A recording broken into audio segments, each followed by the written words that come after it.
माझी जन्मठेप उत्तरार्ध प्रकरण 3. युरोपीय जर्मन महायुद्धाची बातमी आणि अंदमानावर पडणाऱ्या जर्मन छाप्याचा बेत भाग 2. पूर्वार्धात आम्ही साधारणतः 1914च्या मध्यापर्यंत आमची कारावासाची कथा आणून पोचवली होती. संपाच्या परिणामाने राजबंद्यांच्या काहीतरी मागण्या मान्य होऊन आम्ही काम सुरू केले. ही बातमी कळताच चीफ कमिशनरलाही एक कटकट मिटली असं वाटून त्यांनी पूर्वी कोणासही न धाडलेले असे एक पत्र माझ्यासाठी धाडून माझे वैयक्तिक अभिनंदन केले आणि आम्ही कारागारात त्या कोठडीत 14 वर्षे आता कशी काढावी या चिंतेत चूर होऊन कालक्रमणा करू लागलो. कारागारात पाय ठेवला तेव्हा अधिकात अधिक 5 वर्षे या कोठडीत काढावी लागतील म्हणून आम्ही कंबर कसली होती. पण आता 14 वर्षांचा हा आमचा लांब काळाकुट्ट बोगदा आमच्या जीवनरथास न टाळता येण्यासारखा पसरून आडवा आला. द्वीपांतरवासाची शिक्षा होताच अंदमानच्या नियमांचे पुस्तक वाचून आम्ही आमच्या तरुण पत्नीस आश्वासनार्थ एक कविताबद्ध पत्र लिहून कळवले होते की फार तर 5 वर्ष धीर धरावा. त्यानंतर अंदमानात का होईना पण पुन्हा प्रेमाच्या झोपडीत एकत्र भेटू आणि आपल्या स्वतःच्या हाताने लावलेल्या आणि आपल्या झोपडीच्या पुढच्या मांडवीवर फुलांनी डबडबत पसरलेल्या मोगरा, मालती, जाई जुई यांच्या लतावेली शेजारीच आपले इष्टसंबंध जुळून नांदू लागू. जनसहवास नाही तर नाही. पण आता तीही आशा निष्फळ झाली. आज कठीणात कठीण म्हणून जे संकट स्वीकारावे तेच उद्या येणाऱ्या संकटापुढे अगदी क्षुल्लक वाटू लागावे असा एकसारखा कष्टांचा भडीमार चालला. जे येई ते मागचेच बरे म्हणावे अशा मानसिक उत्तापात त्या कल्पनासृष्टीतल्या जाईजुई देखील सुकून गेल्या. कल्पनासृष्टीतला ओलावा देखील जीवास मिळेनासा झाला. त्यातही आमच्या कष्टात भागीदार झालेले आणि संकटातही आम्हावर अत्यंत भक्तिपूर्वक प्रेम करणारे आमचे राजबंदिवानातील सहतपी आम्हीच केलेल्या मागणीप्रमाणे हिंदुस्थानात धाडले गेल्याने त्याच तिकडच्या बंदिशाळेच्या नियमानुरूप शिक्षेची आंशिक सूट मिळेल म्हणून आनंद होत असताही त्या सर्वांचा एकाएकी वियोग होऊन आम्ही 5-6 जणच मागे उरल्याने मन फार उदास झाले. एकांतवास केव्हा केव्हा अगदी असह्य उपाय. कोणीतरी प्रेमाची हाक मारावी, कोणाला तरी स्नेहाने ये बैस म्हणावे अशी उत्कट इच्छा होई. पण ममतेचा मनुष्य त्या निष्ठुर कारागृहात कोण मिळणार? मनाने मनासच खात राहावे. रिकाम्या लांबच लांब रात्री सरता सरता नाहीशा व्हाव्या. नवीन स्नेह, नवीन घटना, नवीन आशांचे खाद्य न मिळाल्याने मनाने स्मृतीच्या कपाटातील जुन्याच आठवणी, जुन्याच घटना, जुनी स्नेहस्मरणे काढून त्यांच्याशी खेळत बसावे. पण चित्रातील भाताने भूक कशी भागणार? केव्हा केव्हा हे भुकेने व्याकुळ झालेले विकार आणि विचार एखाद्या दुष्काळात ग्रस्त होऊन दंगा करून उठलेल्या चोरांच्या भयंकर टोळीसारखे बंड करून उठत. काही केल्याने ते शद्मतासे होत. भूक म्हणून चित्तात सळो की पोळो करून सोडत. असे महिन्यापासून महिने चालले. वियोगाने उदास झालेले, एकांतात सतावलेले, स्नेहासाठी प्रेमासाठी कासावीस झालेले आणि तरीही कर्तव्य केले पाहिजे म्हणून जाणीव जिवंत असलेले त्या दिवसातील ते आमचे जीवन किती दुस्सह झाले होते हे आमच्याबरोबर तेच कष्ट सोसलेल्या त्या आमच्या एका बंधुवर्गासच माहिती असू शकेल. कर्तव्य करीत राहिले तरी सुटण्याची आशा नव्हती. तिसरा एक मार्ग होता तो म्हणजे बंदिशाळेबाहेर सुटका झाल्यास कर्तव्य करीतही सुटण्याची संधी साधण्याचा संभव. त्यासाठी शक्यतो नियमभंगाच्या पेचात न गवसता आज नाही उद्या बाहेर जाणे शक्य होईल म्हणून वाट पाहिली. परंतु 14 वर्षे कारागृहात राहण्यास भाग आहे हे निश्चित आज्ञा अंती झाल्यामुळे तो बाहेर जाऊन सुटका करून घेण्याचा संभवही बहुतेक मावळला. अशा निराश परिस्थितीतले ते दुर्धर दिवस कसे कंठले गेले ते आमच्या आम्हासच समजत नाही. असे काही महिने लोटले. तो एक दिवस आम्हास बाहेरून बातमी आली की इंग्रजांच्या कोण्या एका राजाशी मोठे युद्ध जुंपले आहे. प्रथम या बाजार गप्पेवर फारसा विश्वास बसेना, कारण बंदिवानास आपल्या निराश स्थितीत असल्या काहीतरी काल्पनिक आशेचा आधार घेण्याची सहजच सवय जडलेली असे. दर 4-5 महिन्यात एखाद्या ज्युबिलीची उत्सवाची आणि तदास्तक होणाऱ्या बंदीमुक्ततेची बातमी कोणीतरी उठवी. बुडत्यांना त्या काल्पनिक काडीचाही आधार घ्यावासा वाटे. काही दिवस तरी त्या आशेवर कंटिले जात. पुढे ती खोटी ठरे. तो दुसरी एखादी गप्पेची काडी कल्पनेवर तरंगत त्यांच्यापुढे येई. त्यातही युद्ध सुरू झाले पण ते कोणाशी हे नक्की कोणास सांगता येईना, कारण अज्ञान. हिंदी बंदिवानास उभ्या जगतात 2च राज्यांची माहिती असे, इंग्रज आणि अमीर. मुसलमानास फार तर तुर्कीच्या अस्तित्वाची जाणीव असे. त्यायोगे युद्ध सुरू झाले ते कोणी म्हणे अमीराशी, कोणी म्हणे तुर्कीशी. दोघांपैकी कोणाशी असले तरी इंग्रजांचा केसही वाकडा होणार नव्हता. म्हणून 2-3 दिवस आम्ही इकडे तिकडे फारसे लक्ष दिले नाही. पण पुढे बातमी आली की इंग्रजांच्या जावयाशी युद्ध जुंपलं आहे. हा जावई कोण? तोंडी जर्मनीचे नाव आमचे बाहेरचे बातमीदार धाडीत, पण बातमी आत आणणारे अज्ञान दिवाण ते नाव विसरून इंग्रजांची मुलगी कोणास दिली आहे ना, त्यांच्याशी युद्ध सुरू झाले म्हणून म्हणत. त्यांनी राजांच्या मुली देण्याघेण्याची जुनी कल्पना त्यांना समजे, पण इंग्रजांची मुलगी म्हणजे काय हे आम्हास कळेना. हो ना करता एक चिठ्ठी लिहून आणवली. तीवर स्पष्ट बोध झाला की जर्मनीचे इंग्रजांशी युद्ध जुंपण्याचा संभव आहे. फ्रान्सशी तर जुंपलेच आहे. जर्मनीशी इंग्रजांचे युद्ध? अनेक वर्षे प्रतीक्षित केलेली ही सुवर्णसंधी अंती आली तर, पण ते अशा आगतिक अवस्थेत. हा केवळ इतिहास. मागे अनेक वेळा सांगितले असताही भ्रामक अनुमाने टाळण्यासाठी इथे पुन्हा एकदा मी हे स्पष्ट करून सांगतो की आम्ही या सर्व कथनात जो विचार किंवा भावना वर्णन करीत आहोत किंवा वर्णिणार आहोत ते विचार आणि त्या भावना या त्या काळास उत्पन्न झालेल्या होत्या, त्यावेळी उत्पन्न झाल्या, म्हणून आजही ते आमच्या मनास पटत असतील असे अनुमान कोणीही करू नये. हा केवळ इतिहास आहे, त्याचे समर्थन नव्हे. जर्मनीचे लक्ष हिंदुस्थानी राजकारणाकडे वेधण्यास प्रथमतः अभिनव भारताचे प्रयत्नच प्रामुख्याने कारणीभूत झाले होते. आम्ही युरोपात गेलो तेव्हा जर्मन, फ्रेंच, आयरिश, तुर्क, मिश्र इत्यादी परराष्ट्रांशी संवाद करताना आम्हास असे स्पष्टपणे आढळून आले की युरोपमध्ये हिंदुस्थानी म्हणजे कोणी जिवंत लोक आहेत अशी कल्पनाच नसे. राष्ट्र या दृष्टीने हिंदुस्थानचे अस्तित्व कोणीच मानित नसत. ती एक मेलेली संस्कृती असून आंतरराष्ट्रीय राजकारणाच्या डावात त्या पत्त्याचा दुय्यम म्हणून का होईना पण उपयोग करणे अशक्य आहे असे त्यास वाटे. परंतु अभिनव भारताच्या इंग्लंडमधील उठाठेवींनी इंग्लंडमधील पत्रातून आणि जनतेतून जशी हिंदुस्थानविषयक खळखळ सुरू झाली तसे युरोपच्या धूर्त पुढाऱ्यांचे लक्ष हिंदुस्थानकडे आकर्षू लागले. विशेषतः फ्रान्स आणि जर्मनीत हिंदुस्थानच्या आकांक्षांची घोषणा करण्यासाठी अभिनव भारताच्या प्रमुख व्यक्तींची खटपट चालू असे. मॅडम कामा यांच्या जर्मनीतल्या एका व्याख्यानाचा उल्लेख आमच्या खटल्यात केलेलाच आहे. त्यानंतर तत्रस्थ पत्रात क्रांतिकारकांचे लेखही केव्हा केव्हा प्रसिद्ध होत. पुढे मदनलाल धिंगरांनी केलेल्या सर कर्झन वायलीच्या भयंकर वधामुळे, त्याच्या निर्भीक फाशी जाण्यामुळे व अभिनव भारताच्या इतर पुढाऱ्यांवर आणि त्यांच्या चळवळीवर जर्मनीत आणि फ्रान्समध्ये असलेल्या इंग्लिशांच्या गुप्त पोलिसांच्या ससेमरामुळे युरोपात हिंदी राष्ट्राच्या राजकारणीय शक्तीवरचा विश्वास वाढत चालला. धिंगराने आपल्या चौकशीच्या वेळेस केलेल्या जाज्वल्य कथनात स्टेटमेंटमध्ये जर्मनांचा उल्लेख केला होता. त्यानंतर आम्ही प्रसिद्ध केलेल्या 57च्या क्रांतियुद्धाच्या इतिहासाचे छपाई काम कुठे चालले आहे ते शोधण्यासाठी जर्मनीमध्ये इंग्रजी पोलिसांचे निरीक्षण सुरू झाले. त्यावेळी त्यांच्यातील काही जर्मन अधिकाऱ्यांचे आम्हास निरोपही आले होते. अशाच एका प्रसंगी आपण लवकरच धरले जाल तर निरोप पावताच इंग्लंड सोडा म्हणून एका जर्मनीत राहणाऱ्या हिंदी क्रांतिकाराच्या हस्ते आम्हास जर्मन पोलिसातील एका हस्तकाने तातडीचा संदेश धाडला होता. तरवार नावाचे अभिनव भारताचे मुखपत्र जेव्हा सुरू झाले तेव्हा त्यातील पहिल्याच अंकात जर्मनीचे इंग्लंडचे युद्ध 5-6 वर्षांत जुंपणार असून त्यावेळी हिंदुस्थानच्या स्वातंत्र्याचा प्रश्न सुटण्याची सोन्याची संधी येणार आहे असे कील कालव्याच्या भानगडीचे सविस्तर विवरण करून दिग्दर्शन केलेले होते. पुढे मार्सलिसमधल्या आमच्या सुटकेसाठी आम्ही केलेल्या धाडसामुळे युरोपभर हिंदी क्रांतिकारांच्या प्रयत्नांची आणि आकांक्षांची आणि तत्प्रित्यर्थ ते करीत असलेल्या साहसी प्राणत्यागांची चर्चा सुरू झाली. हिंदुस्थानात घडणाऱ्या उलाढालींपेक्षा त्यांच्या दाराशीच घडलेल्या या अनेक भयंकर आणि उत्क्षोभक कृत्यांनी युरोपमध्ये हिंदुस्थान हे राष्ट्र अजून अगदी मेलेले नसून इंग्रजांना चांगलेच जाचक होईल असे ते आपल्या हातचे एक भावी साधन आहे अशी भावना उत्पन्न झाली. जर्मनीच्या इंग्लंडशी असलेल्या तीव्र चुरशीमुळे जर्मनीत तर ती भावना अधिकच बळावून आम्ही धरले गेल्यानंतर हिंदी क्रांतिकारांशी गुप्त संबंध पद्धतशीरपणे जोडण्याचा जर्मनीतील पुढाऱ्यांचा प्रयत्न सुरू झाला.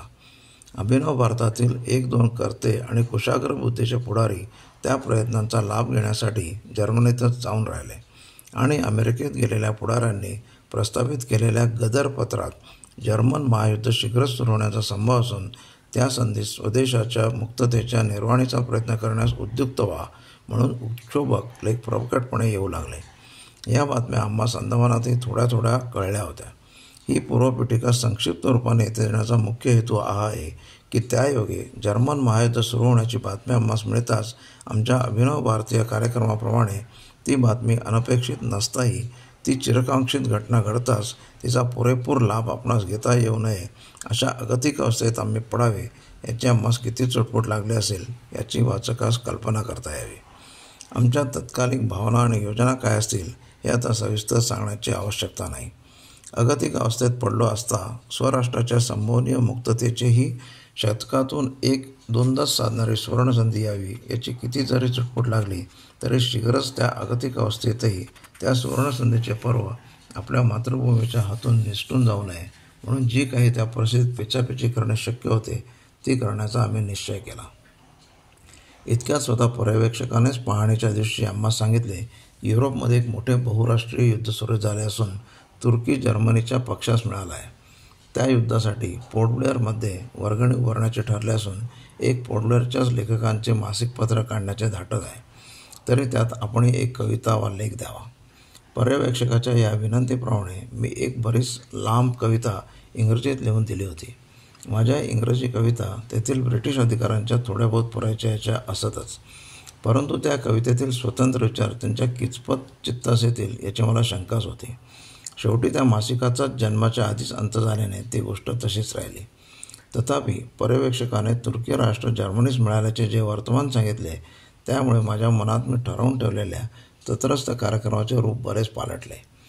तुर्की राष्ट्र लढाईत इंग्लंडविरुद्ध गेल्याचे ऐकताच मुसलमानांच्या पॅन इस्लामी गुप्त महत्त्वाकांक्षी चिरपरिचित असलेल्या माझ्या मनासमोर हिंदुस्थानावर येऊ पाहणाऱ्या एका नवीन संकटाची भीती दत्त म्हणून उभी राहिली.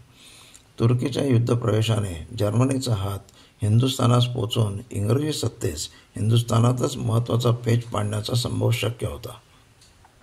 ही माझ्या तत्कालीन कार्यक्रमास इष्टापत्तीच होती, कारण त्या पेचामुळे हिंदुस्थानच्या न्याय मागण्या एकतर आपण होऊन पुरवणे इंग्लंडनाच भाग पडते, नाही तर त्या अँग्लो जर्मन हत्तींच्या परस्पर झुंजीत उभयदांची मस्तके शीर्ण आणि चूर्ण होऊन हिंदुस्थानास आपल्या त्या आकांक्षा स्वतःच पुरवून घेण्याची संधी सापडेल.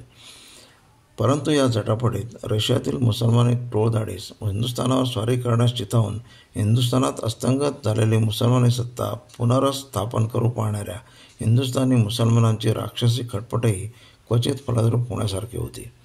या सर्व पेचापेचीचा संपूर्ण विचार करून माझ्या अगतिक स्थितीत मला त्या संधीस काय जे करता येण्यासारखे होते त्याची रूपरेषा मी मनात योजून तिचे सूत उवाच म्हणून हिंदुस्थान सरकारास एक आवेदन धाडण्याचे ठरवले.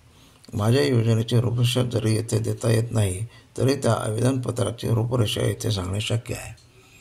पर्यवेक्षकाने हिंदुस्थान सरकारकडे आवेदनपत्र धाडण्याची परवानगी देताच मी हिंदुस्थान सरकारास लिहिले की या महायुद्धात हिंदुस्थानची राजकीय स्थिती सरकारास चिंता उत्पन्न करीत असणे साहजिकच असल्याने आणि विशेषतः हिंदुस्थानी क्रांतिकारक या युद्धात कोणते धोरण स्वीकारतात हे समजण्यासाठी त्यास उत्सुकता लागणे संभवनीय असल्याने क्रांतिकारक चळवळीशी सनिकट परिचय असलेल्या माझ्यासारख्या बंदिवानांचे विचार त्यास कळवणे मला आपले कर्तव्य वाटत आहे.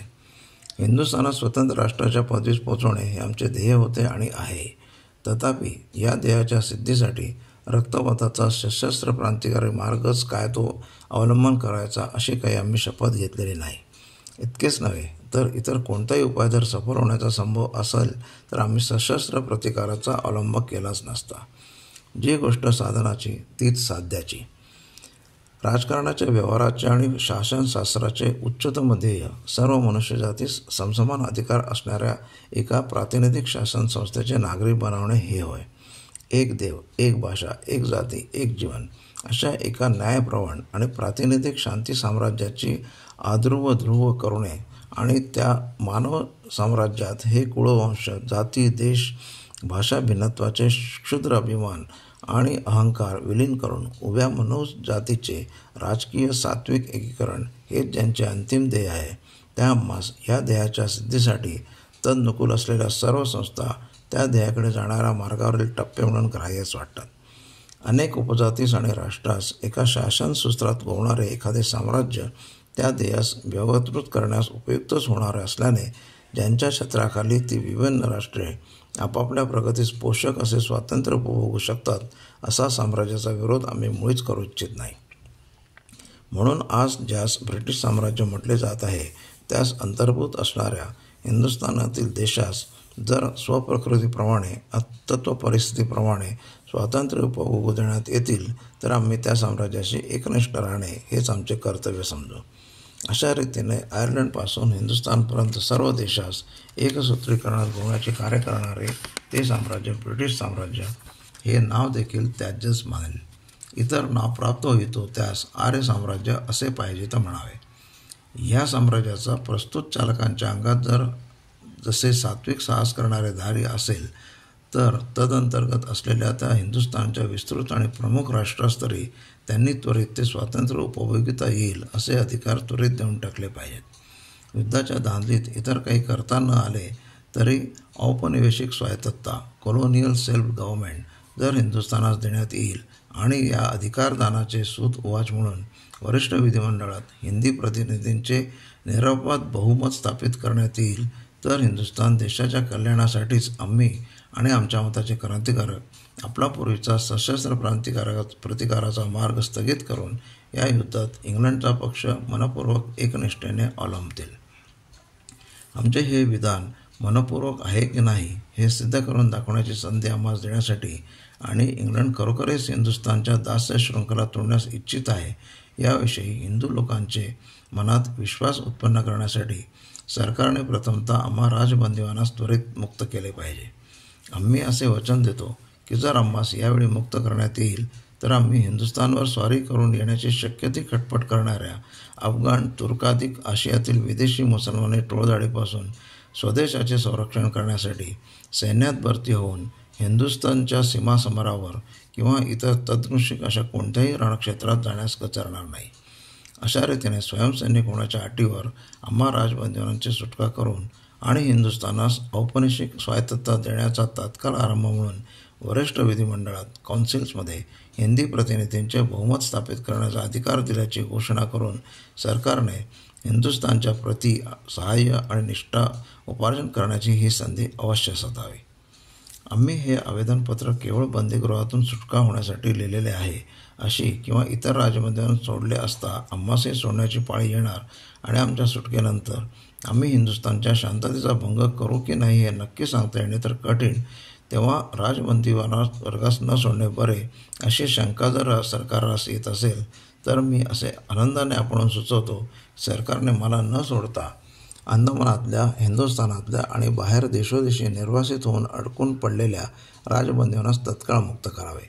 त्यांच्या मुक्ततेत मला जवळजवळ माझ्या मुक्तते इतकाच आनंद वाटेल.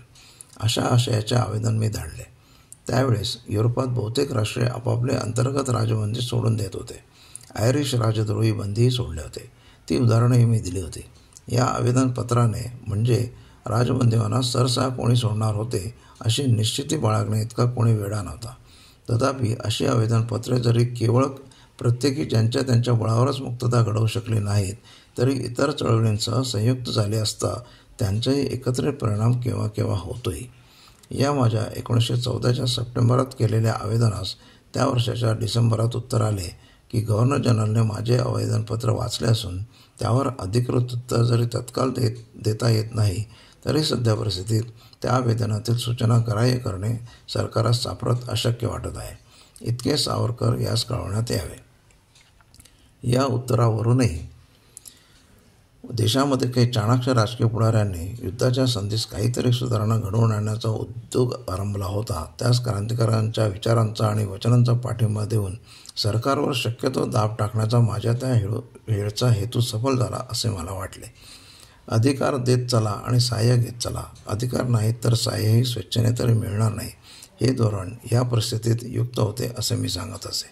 आणि याच धोरणाचे मत माझ्या सहभागी राजबंदिवानास पटवून देऊन युद्धाचा शेवट होईतो या आवेदनाचे आणि त्यानंतर केलेल्या आवेदनाचे समर्थन करून स्वयंसैनिक होऊन युद्धात भाग घेण्याच्या अटींवर सोडल्यास परिस्थितीनुसार शक्यतो ते वचन आपण पूर्ण करावे असे पुष्कळांचे मत मी बनवू शकलो.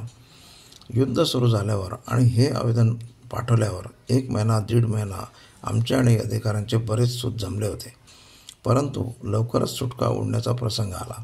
कारण की जसजशा लढाईच्या बातम्या येऊ लागल्या तसतशा त्या आम्हा सत्य वाटताच बंदिवानात सांगत चाललो. पहिल्या धडाक्यात जर्मनीच्या सरशीच्या बातम्या एकामागून एक येत होत्या. अधिकारी त्या चोरून ठेवतात, बारी तर विक्षिप्तच. तो उलट इंग्रजांचा आज येथे जय झाला तर उद्या तेथे म्हणून आवाजासवा गप्पा मारत चालला.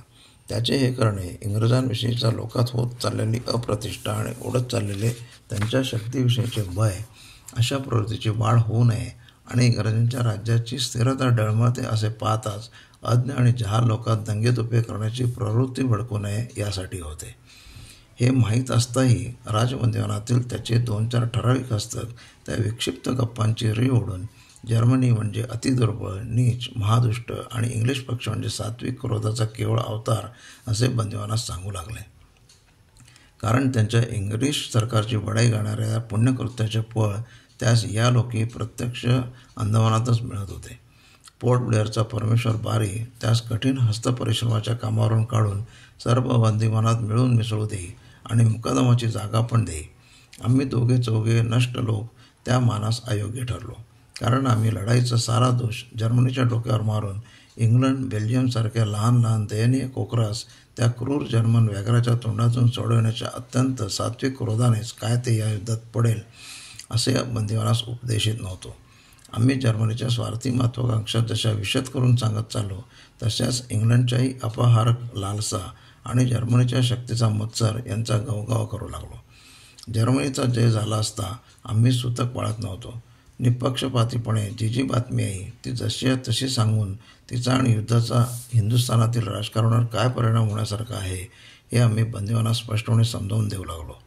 बंदिवान जगातील त्या हजारो लोकांस जिवंत राजकारणाचे ज्ञान येऊन त्यांच्या त्या कार्याचा प्रत्यक्ष उपयोग करून घेण्याच्या त्या महायुद्धाची अपूर्व संधी आली होती असे आम्हास वाटे.